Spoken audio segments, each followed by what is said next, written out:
Hi guys, ಎಲ್ರಿಗೂ ನಮಸ್ಕಾರ. Welcome back to Akshata Kannada vlog. ಯಾರೆಲ್ಲ ನನ್ನ ಚಾನಲ್ನ ಸಬ್ಸ್ಕ್ರೈಬ್ ಮಾಡ್ದಿರೋ ವೀಡಿಯೋಸ್ನ ನೋಡ್ತಾ ಇದ್ದರೆ ಪ್ಲೀಸ್ ಸಬ್ಸ್ಕ್ರೈಬ್ ಮಾಡಿ ವೀಡಿಯೋಸ್ನ ನೋಡಿ. ನಮ್ಮ ಮನೆಯಲ್ಲಿ ನಮ್ಮ ಮುಂದೆ ಹಸಿರಾಗಿ ಗಿಡ ಬೆಳೀತಾ ಇದ್ದರೆ ಎಷ್ಟು ಖುಷಿ ಕೊಡುತ್ತೆ ಅಲ್ವಾ? ಗ್ರೀನ್ ಅನ್ನೋದು ಒಂಥರ ರಿಫ್ರೆಶಿಂಗ್ ಕಲರ್. ಈ ಹಸಿರು ಅನ್ನೋದು ಸಮೃದ್ಧಿಯ ಮತ್ತು ಉಲ್ಲಾಸ ಕೊಡುವಂಥ ಬಣ್ಣವಾಗಿರುತ್ತೆ. ಹಾಗೂ ಈ ಗಿಡಗಳು ಏರ್ ಪ್ಯೂರಿಫೈ ಕೆಲಸ ಕೂಡ ಮಾಡುತ್ತೆ. ಇದರಿಂದ ನಮ್ಮ ಆರೋಗ್ಯಕ್ಕೆ ಸಹಾಯ ಆಗುತ್ತೆ ಅಲ್ವಾ? ಯಾವುದೇ ರೀತಿ ಗಿಡಗಳನ್ನು ತಂದು ಕೂಡ ಬೆಳೆಸ್ಬೋದು.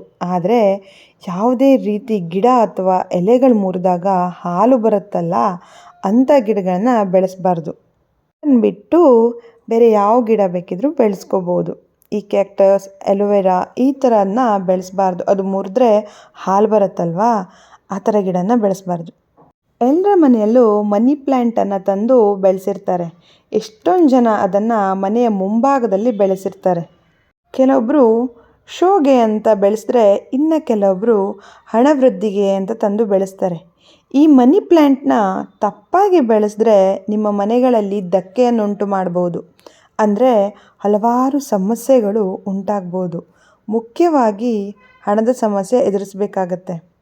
ಈ ಮನಿ ಪ್ಲ್ಯಾಂಟ್ನ ಯಾವಾಗ ತಂದು ಮನೆಯಲ್ಲಿ ಬೆಳೆಸಿದರೆ ಒಳ್ಳೆಯದು ಅಂತ ಅಂದರೆ, ಈ ಮನಿ ಪ್ಲ್ಯಾಂಟ್ನ ಬುಧವಾರ ದಿವಸ ಹೊರಗಡೆಯಿಂದ ತಂದು ನಾವು ಖರೀದಿ ಮಾಡಿಕೊಂಡು ಅಥವಾ ಬೇರೆಯವ್ರ ಮನೆಯಿಂದನೂ ತಂದು ನಾವು ಬೆಳೆಸ್ಬೋದು. ಇನ್ನು ಎಷ್ಟೊಂದು ಜನ ಅದನ್ನು ಮನೆಯ ಮುಂಭಾಗದಲ್ಲಿ ತಂದು ಬೆಳೆಸಿರ್ತಾರೆ. ಉತ್ತರ ದಿಕ್ಕಿಗೆ ಅಥವಾ ಈಶಾನ್ಯ ದಿಕ್ಕಿನ ಕಡೆ ಮುಖ ಮಾಡಿ ಬೆಳೆಸಿರ್ತಾರೆ. ಅದನ್ನು ಗಮನಿಸಿ ನೋಡಿ, ಅದು ತುಂಬಾ ಚೆನ್ನಾಗಿ ಬೆಳೆದುಕೊಂಡಿರುತ್ತೆ. ಆದರೆ ಆ ಮನೆಗೆ ಹಣಕಾಸಿನ ಸಮಸ್ಯೆ ಜಾಸ್ತಿ ಇರುತ್ತೆ ಅಂತ ಹೇಳ್ತಾರೆ. ಮನಿ ಪ್ಲ್ಯಾಂಟ್ನ ತಂದು ಬೆಳೆಸೋ ಉದ್ದೇಶ ಏನಿರುತ್ತೆ? ಮನೆಯಲ್ಲಿ ಹಣಕಾಸಿನ ಸಮಸ್ಯೆ ಬರದೇ ಇರಲಿ, ದುಡ್ಡು ಚೆನ್ನಾಗಿ ವೃದ್ಧಿ ಆಗಲಿ ಅನ್ನೋ ಒಂದು ಕಾರಣದಿಂದ ತಂದು ಬೆಳೆಸಿರ್ತಾರೆ ಅಲ್ವಾ? ಅದನ್ನು ತಂದು ಬೆಳೆಸೋದು ತಪ್ಪಲ್ಲ. ಅದನ್ನು ಯಾವ ದಿಕ್ಕಿನಲ್ಲಿ ಇಟ್ಟು ಬೆಳೆಸಬೇಕು ಅನ್ನೋದೇ ಒಂದು ರಹಸ್ಯ ಮತ್ತು ಜಾಣತನ.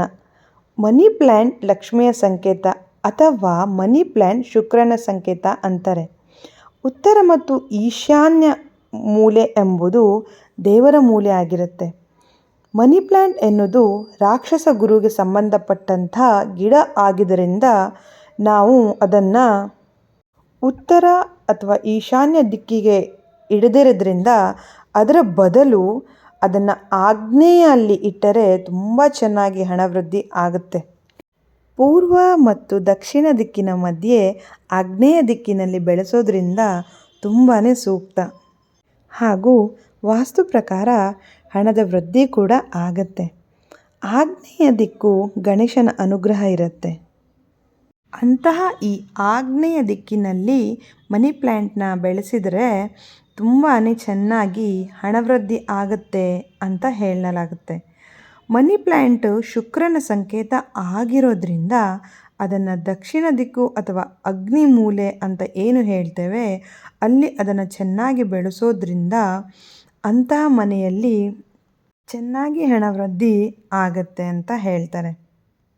ಉತ್ತರ ಅಥವಾ ಈ ಈಶಾನ್ಯ ದಿಕ್ಕಿನಲ್ಲಿ ನೀವು ಬೆಳೆಸಿರೋ ಮನಿ ಪ್ಲ್ಯಾಂಟ್ ಚೆನ್ನಾಗಿ ಬೆಳೆಯಬಹುದು, ಹಸ್ರಾಗಿ ಕೂಡ ಬೆಳೆಯಬಹುದು. ಆದರೆ ಅದನ್ನು ನೋಡಿ ವೃದ್ಧಿ ಕೂಡ ಚೆನ್ನಾಗಿ ಆಗುತ್ತೆ ಅಂತ ಆಶಾಭಾವನೆ ಇಟ್ಟುಕೊಂಡರೆ ಅದು ನಮ್ಮ ತಪ್ಪು ಕಲ್ಪನೆ ಆಯಿತಾ? ಮನಿ ಪ್ಲ್ಯಾಂಟಿಂದ ನಿಮಗೆ ಯಾವ ರೀತಿಯ ಲಾಭ ಆಗಬೇಕು ಇಲ್ಲ ನಷ್ಟ ಆಗಬೇಕು ಅನ್ನೋದನ್ನು ನೀವೇ ನೋಡಿ ತಿಳಿದು ನಾವು ಬೆಳೆಸಬೇಕಾಗತ್ತೆ. ಕೆಲವೊಬ್ಬರಿಗೆ ಇದರ ಬಗ್ಗೆ ಗೊತ್ತಿಲ್ಲದೆ ಹೊರಗಡೆಯಿಂದ ತಂದು ತಪ್ಪಾಗಿ ಬೆಳೆಸ್ತಾರೆ. ಈ ವಾಸ್ತು ಗಿಡಕ್ಕೆ ಸಂಬಂಧಪಟ್ಟಂಥ ಗಿಡಗಳು ತುಂಬಾ ಸ್ಟ್ರಾಂಗ್ ಇರುತ್ತೆ. ಅವೆಲ್ಲ ಗೊತ್ತಿಲ್ದಿರ ತಂದು ತಪ್ಪು ದಿಕ್ಕಲ್ಲಿ ಬೆಳೆಸೋದ್ರಿಂದ ಮನೆಯಲ್ಲಿ ತುಂಬಾ ಸಮಸ್ಯೆಗಳನ್ನು ನಾವು ಎದುರಿಸಬೇಕಾಗತ್ತೆ.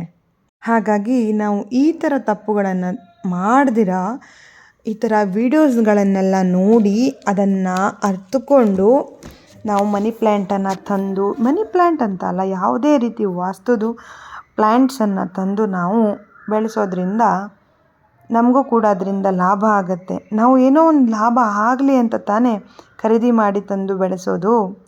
ಈ ವಿಡಿಯೋಯಿಂದ ನಿಮಗೇನಾದರೂ ಲಾಭ ಅನಿಸಿದರೆ ಇಲ್ಲ ನಿಮಗೆ ಈ ವಿಡಿಯೋ ಇಷ್ಟ ಆಗಿದರೆ ವಿಡಿಯೋಗೊಂದು ಲೈಕ್ ಮಾಡಿ, ಕಮೆಂಟ್ ಮಾಡಿ ಹಾಗೂ ಶೇರ್ ಮಾಡಿ, ಎಲ್ಲ ಸಬ್ಸ್ಕ್ರೈಬ್ ಮಾಡಿ ವಿಡಿಯೋಸ್ನ ನೋಡಿ. Thank you so much.